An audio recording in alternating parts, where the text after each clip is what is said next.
मोकळं नाहीये कुठलं. मग तुम्हाला काय त्रास होतोय? मला काही कळत नाही. राज्याचे प्रमुख यांना पूर्ण अधिकार असतो कुणाला नेमायचं काय करायचं. त्याच्यामध्ये आपल्याला काय त्रास झाला? आपल्याला काही त्रास झाला का?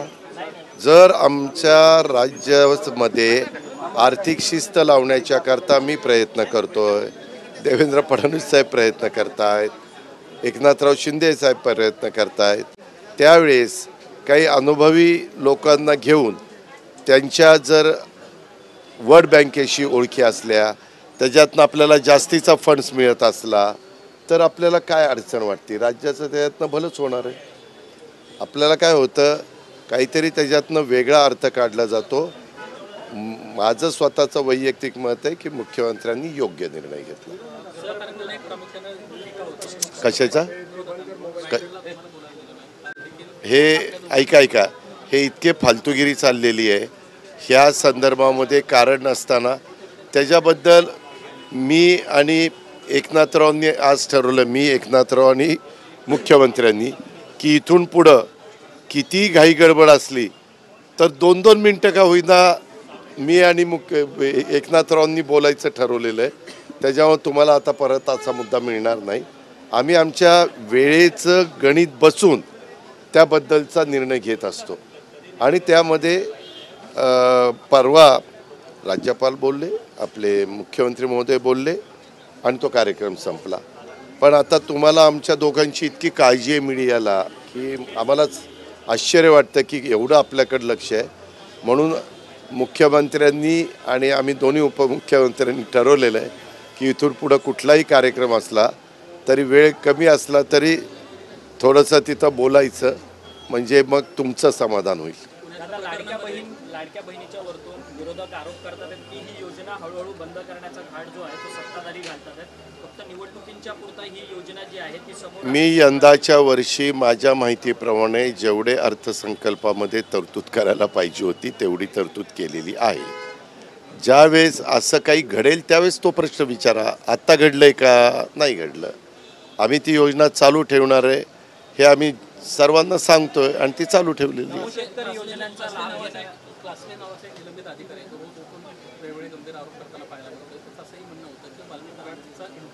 मला त्याच्याबद्दलचं काही माहीत नाही. 1 मिनिट. रिटायर झालेला, निलंबित झालाय का रिटायर झालाय? हा, मग निलंबित झालेल्या एखाद्या अधिकाऱ्याचं कितपत सिरियसली घ्यायचं ते पत्रकार मित्रांनी पण ठरवावं.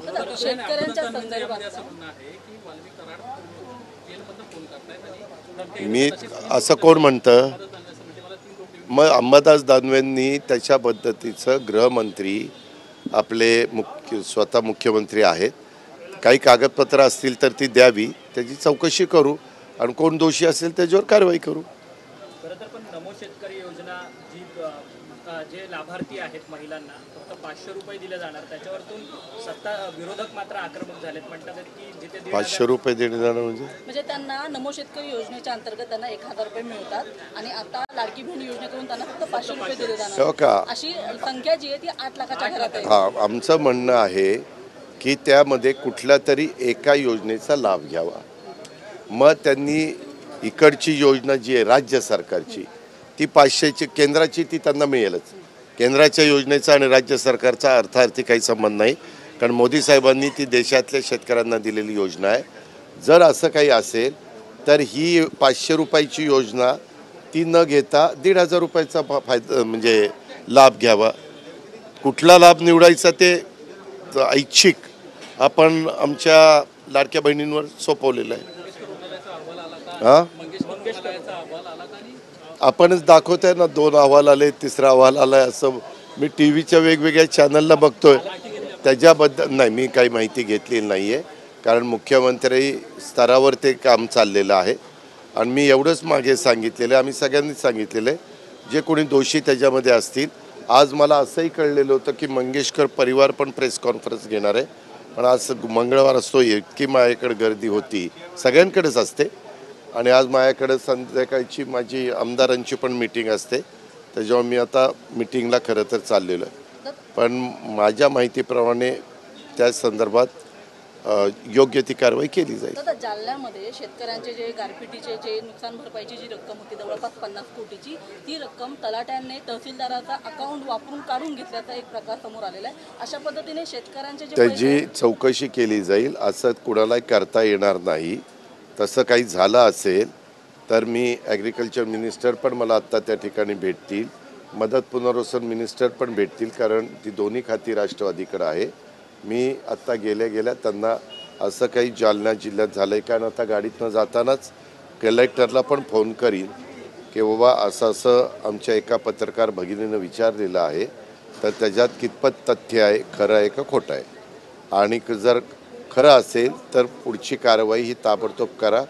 त्याच्यामध्ये पैसे विड्रॉ करून कुणाला दिलेत काय दिलेत, एवढी मोठी रक्कम एकटा तलाठी हा त्या ठिकाणी गडबड करू म्हणजे तो सगळे सिद्ध म्हणजे पुढं आपल्याकडे पुरावे वगैरे सगळ्या आपल्या गोष्टी मिळतील आणि आम्ही कारवाई करू असेल तसं काहीतरी.